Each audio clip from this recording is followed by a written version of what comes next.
მეტყვი იმას, რომ საკუთარი თავის შეცვლა არ შეგიძლია, მართალი ხარ და გეთანხმები. თუ მეტყვი იმას, რომ საკუთარი თავის შეცვლა შეგიძლია, მაგ დროსაც დაგეთანხმები, იმიტომ რომ მაგ დროსაც მართალი ხარ. იქიდან გამომდინარე, რომ ყველაფერი იმაზეა თუ შენ რისი გჯერა. მაგრამ ფაქტი არის ის, რომ ცხოვრება ისედაც თავისთავად გცვლის, გამოიხედავ და მეორე დღეს საერთოდ სულ სხვა ადამიანი ხარ, მაგრამ აიღო პასუხისმგებლობა იმაზე თუ რა შეცვლი შენ, როგორი გინდა შენი ცხოვრება იყოს, როგორი გინდა რომ შენ თვითონ იყო, ეს არის მთლიანად შენს კონტროლ ქვეშ.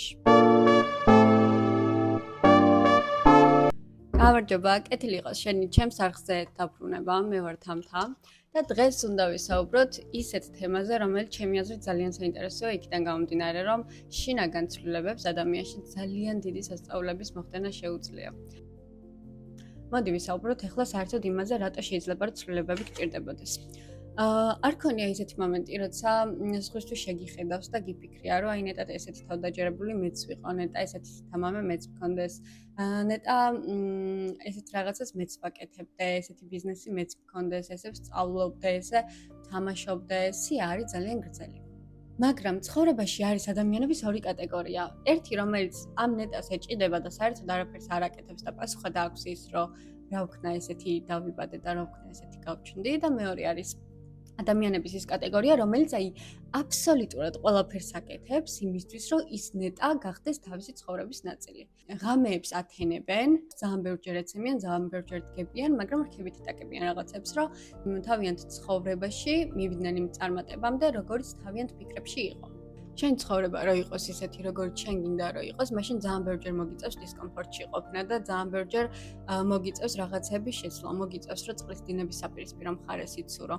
და მაგ ცვლილებების საჭიროებას იცი, როდის გრძნობა, წინ წასვლა რო გინდა, რაღაც ნაბიჯების გადადგმა რო გინდა, რაღაც ახალი რო გინდა ცხოვრებაში და ხვდები რომ რაღაცა გამძიმებს, რაღაცა არ გიშვებს რა. არის შენს გონებაში რაღაცა ისეთი ფიქრები, რაღაც ისეთი რწმუნებულებები, რომლებიც განა გიხმარება, პირიქით გამძიმებს და ეგ ყველაფერი საჭიროებს ცვლილებებს. გარდა ამისა, რაღაცები თუ არ გაათავისუფლე და რაღაცები თუ არ გაუშვი შენგან, ვერ გამოთავისუფლდება შენში ისეთი ადგილი, რომელსაც დაიკავებს რაღაც ახალი და რაღაც უფრო უკეთესი. შენ არ გექნებოდა ისეთი ფიქრები, რომ ნეტა ამ ცხოვრებით მეც ვცხოვრობდე, ნეტა ესეთი ტიპი მეც ვიყო, ნეტა, ანუ ამდენი ნეტა არ გექნებოდა, შენ რო ეხლა მაგდენი რესურსი გქონდეს, რომ იმ ცხოვრებით იცხოვრო. სხვა შემთხვევაში ეგ არ იქნებოდა შენი ოცნების ნაწილი. ოცნებაში ხო იმას ფიქრობ, რომ უფრო უკეთესი ცხოვრება გაქვს და შენ მოგიწევს რომ ისეთ ადამიანს დაემსგავსო, რომელიც უკვე ცხოვრობს ამ ცხოვრებით. იმ ტიპს, რომელიც ასეთ ცხოვრებით ცხოვრობს, აქვს იმის რესურსი, რომ ამ ცხოვრებას გაუკაჩოს. და შენ ახლა არ გაქვს მაგდენი რესურსი და მაგიტო არ ცხოვრობ მაგ ცხოვრებით. მოგიწევს, რომ რაღაცები მოიშორო და ჩემი აზრით ცხოვრების ერთ-ერთი წესი არის ის, რომ თუ გინდა რომ წარმატებას მიაღწიო, მაშინ მოგიწევს რომ მსხვერპლიც გაიყო. მე ვერ გეტყვი იმას, შენ რისი ცვლილება შეიძლება გჭირდებოდეს საკუთარ თავში უბრალოდ, როცა ფიქრობ იმ შენს კარგ ცხოვრებაზე და იმ შენ მომავლის ცხოვრებაზე, უკვე ზუსტად იცი, რისი ცვლილება შეიძლება დაგჭირდეს და რისი გაშვება შეიძლება დაგჭირდეს საკუთარი თავისგან. ეს არ არის მარტო მატერიალურ დონეზე რაღაცების შეცვლა, პირიქით, ანუ ერთი ფიქრის ცვლილებითაც შეიძლება რომ რაღაც ახალი მოიზიდო. აი მეორე ნაწილი რა შეიძლება რომ ბლოკავდეს. მე ახლა რაღაცებს დავასახელებ და ჩემი აზრით ეგ ყველაფერი სადაც გადაჯაჭვულია ერთმანეთზე, უბრალოდ ჩავშლი, იმიტომ რომ ჩემთვის უფრო საინტერესოა ესე საუბარი და ამ თემების განხილვა.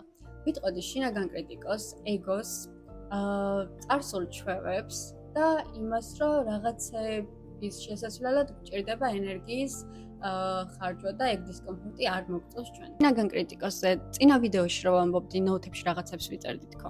და თუ არ გაქვს ნანახი, ახლა შეგიძლია წახვიდე და უყურო, მე არ მეწყინება.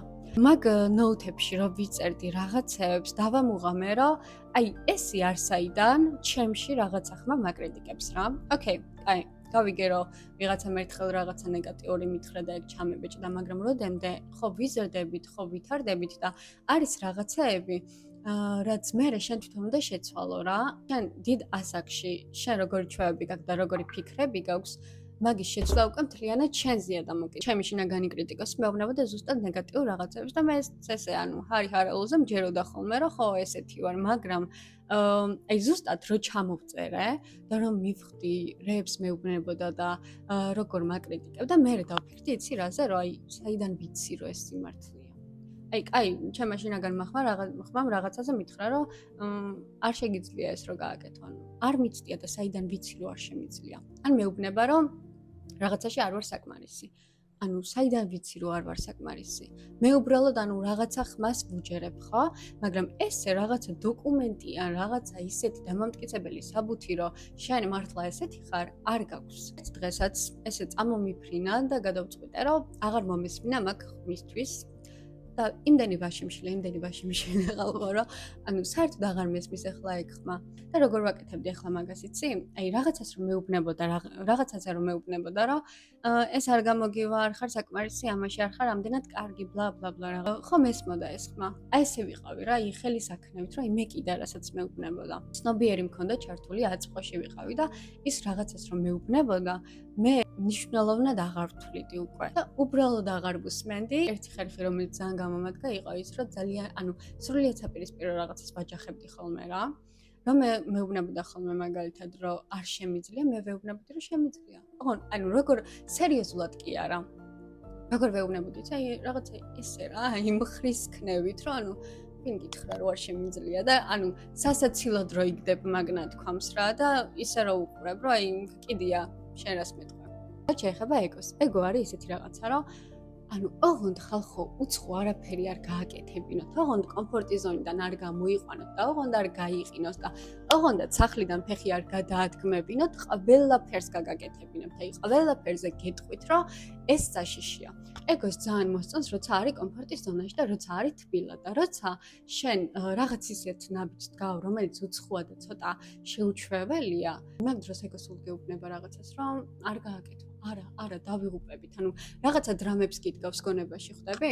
აი, რამდენჯერაც მიფიქრია ახლა მე, რომ რაღაცა ისეთი უნდა გავაკეთო, რაც ჩემთვის უცხოა და მომიწევს, რომ აი, წინასწარვე რო ვიცოდი, რომ დისკომფორტში ყოფნა მომიწევდა, ეგო, აი, ესე მივლიდა ხოლმე, აი, ესე. აი, ძალიან ელემენტარული მაგალითი რო ავიღოთ ახლა რა. ცხოვრება, დგები შუადღის 3 საათზე.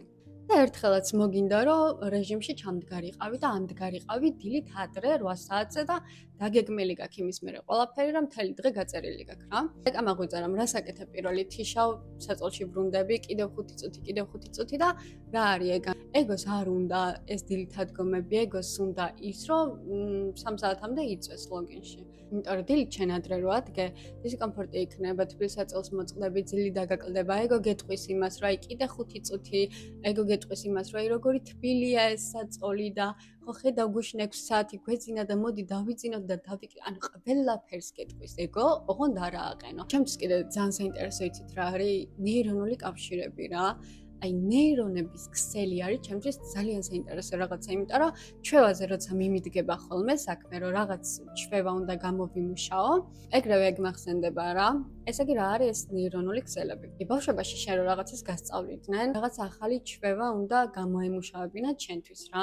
მაგ დროს შეიქმნა ნეირონები, რომლებიც უკავშირდება ერთმანეთს და შენ მომავალში როცა მსგავს სიტუაციაში კიდევ მოხვდები და დაგჭირდება ძველი ჩვევების გამოყენება, ზუსტად ის ნეირონების ქსელი აქტიურდება, რომელიც მაშინ შეიქმნა პირველი გამოცდილების დროს.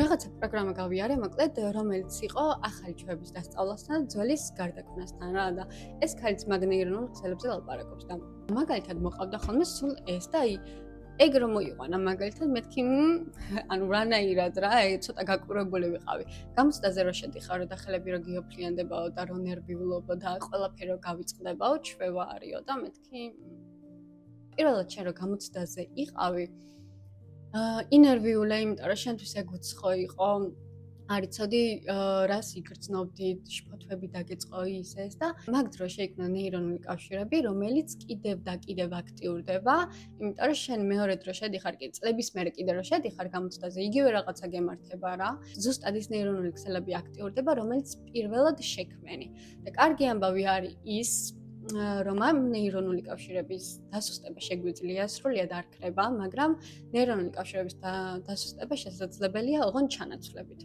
კიდევ რო შეხვალ გამოცდაზე, ისე უნდა მოიგზავნოს, სულ სხვანაირი მიდგომა უნდა გქონდეს, სულ სხვანაირი დამოკიდებულებები უნდა გქონდეს მაგ გამოცდასთან დაკავშირებით და ნელ-ნელა, ნაბიჯ-ნაბიჯ ახალი ნეირონული ქსელები უნდა შექმნა და ის ძველი საერთოდ დასუსტდება.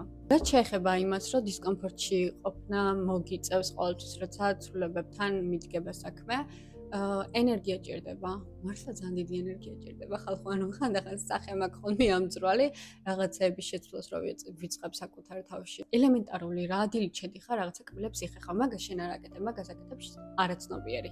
უკვე დასწავლილი ჩვევაა და აღარ გჭირდება შენ, რომ აი იფიქრო იმაზე, რომ ეხლა ეს კბილის ჩოთკი ისე გავუსვო თუ ასე გამოუსვო თუ რა გავაკეთო. შენ მაგ ყველაფერზე აღარ ფიქრობ და როცა ახალი ჩვევის გამომუშავებაზე მიდგება საქმე, ცოტა ფიქრი გიწევს იქ რაღაცეებზე რა. რომ ეს დამოკიდებულება კარგია, არ არის კარგი ეს ფიქრი მეხმარება თუ არ მეხმარება და ამ ფიქრის დროს, რომელიც სრულიად ცნობიერია, იმიტომ რომ ახალია, იხარჯება ძალიან დიდი ენერგია. და გადავიდით ახლა მესამე ნაწილზე, რომელიც ჩემი აზრით დაგეხმარება და რაღაცებს გასწავლის. პირველი არის ის, რომ ჩამოწერე დეტალურად რა აღარ გინდა რომ შენ ცხოვრებაში იყოს. ჩვევები, ფიქრები, დამოკიდებულებები, ადამიანები, რაღაც სამსახური თუნდაც ნებისმიერი რაღაცა რა ჩამოწერეს, იმიტომ გეუბნები, რომ ერთი მანიფესტაციაც გამოგდის რაღაც პონჩი. მეორე არის ის, რომ უფრო მკვეთრად ხედავ რა აღარ გინდა შენ ცხოვრებაში იყოს და მესამე არის ის, რომ აი რო ხედავ ესე რომ ჩამოწერილი გაქვს, თავისითვე მოდის ფიქრები ამის ანაცვლოდ რა გინდა. და შენ თუ არ იცი ის, რომ ამ ჩვევის ანაცვლოდ რა გინდა, მაშინ არაფერი არ გამოგივა. ჩამოწერე როგორია, ხმა გამექცა. დეტალურად ჩამოწერე როგორია შენი თავის საუკეთესო ვერსია. აი დეტალურად რა აცვია, როგორი თმა აქვს, როგორ საუბრობს, შილაკი როგორი უკეთია, როგორი ფეხსაცმელი აცვია, როგორი ცხოვრებით ცხოვრობს, როგორია ურთიერთობებში, როგორი მეგობრები ყავს, სად ცხოვრობს, როგორი სახლი აქვს. აი დეტალურად გაწერეთ ეგ ყველაფერი და მერე დაიწყეთ ზუსტად იმ ადამიანივით ცხოვრება, ვიზეც წერდით. სხვა შემთხვევაში ვერ მოიზიდავთ იმ ახალ რეალობას, რომელიც გჭირდება წარმატებული ცხოვრებისთვის. ასევე მაგ საუკეთესო ვერსიას რო გაწერთ, შეგიძლიათ გაწეროთ ალტერ ეგოც. ალტერ ეგო რა არის? ძალიან მარტივი რაღაცაა რა, უბრალოდ აი დეტალურად გაწერა ჭირდება ყველაფერს. ალტერ ეგოში შესვლა და მერე ისე უკან დაბრუნება ძალიან მარტივია. მერლინ მონრო რასაც ეგ არის ალტერ ეგო, რომ აი ქუჩაში რომ მიდიოდა და უცბად სულ სხვა ვიღაცა დრო გარდაიქმნა, ეგ არის ზუსტად ალტერ ეგო. შენ ზუსტად იცი, აი მაგალითად ქუჩაში სიარულის დროს, ზუსტად იცი როგორ გინდა რომ იარო რა და აი რაღაც წკაპ უნდა გქონდეს გონებაში, რომ ეხლა შენ შენი ალტერ ეგო ხარ, ეხლა შენ ხარ შენი best version და ზუსტად ისე უნდა გაიარო, როგორც ის გაივლიდა. ყენებ მაშინ, როცა შენ გჭირდება. ჩელენჯები მოვაწყოთ ხოლმე საკუთარ თავს. რაღაცა ისეთი გააკეთეთ, რასაც რეალურ ცხოვრებაში ხშირად არ აკეთებთ ხოლმე და თქვენთვის არის ცოტა შეუჩვეველი. აშიმშილეთ თქვენი ეგო, ეგოს როცა აშიმშილებ, არაფერი ისეთი არ გემართებათ ხალხო. აი გიწევს რაღაცა უცხო საზოგადოებაში გასვლა, ხო? რაღაცა დისკომფორტი არის 5 წუთი გაწი გამოწი და всё. და ყველაზე ბოლო და მნიშვნელოვანი. უეჭველი უნდა გაითვალისწინო ის, რომ ღრმად გამჯდარი ფიქრების და ჩვევების ესე ერთიანად აღმოფხვრა და ერთ ღამეში შეცვლა არ ხდება. აი გონია რომ შეცვალე საკუთარ თავში რაღაცა და სამთვის მერე ისევ დაეცი, ხო? და ისევ უკან დავბრუნდი. ჯერ არც არის ეგ დაცემა, ან თან ნორმალურია ეგ ყველაფერი. შენ გინდა რომ 3 თვეში შეიცვალოს ის ყველაფერი, რაც შენში ინერგებოდა წლების განმავლობაში? ეგრე არ ხდება. მაგიტო ჭირდება მაგ ყველაფერს ძალიან დიდი მოთმინება, ძალიან დიდი სიყვარული და ზოგჯერ უბრალოდ ან ჩაიხუტე ხოლმე შენ თავს უთხარი, რომ ნორმალურია, ბუნებრივია, არა უშავს, არ გამოგვივი და კიდევ ვწდით, კიდე გავაკეთებ. შენ უნდა დაუდგე საკუთარ თავს გვერდში, სხვა შენერად ვერ დაუდგება, იმიტომ რომ შენ უკვე ზუსტად იცი შინაგანად, როგორი საუბარი სჭირდება შენს შინაგან მეს. და აი მოვედით ვიდეოს ბოლოშიც. კომენტარებში შეგიძლია გამიზიარო ის თუ როგორია შენი გამოცდილება ამ საკითხთან დაკავშირებით, რები შეცვალე საკუთარ თავში, რის შეცვლა გინდა. რა თქმა უნდა, ძალიან დიდი მადლობა იმის გამო, რომ ამდენი ხანი მისმინე. იმედი მაქვს, რომ დაგეხმარა ეს ვიდეო რაღაცაში. თუ ვიდეო მოგეწონა, აუცილებლად დალაიქე და გამოიწერე არხი. შეხვედრამდე.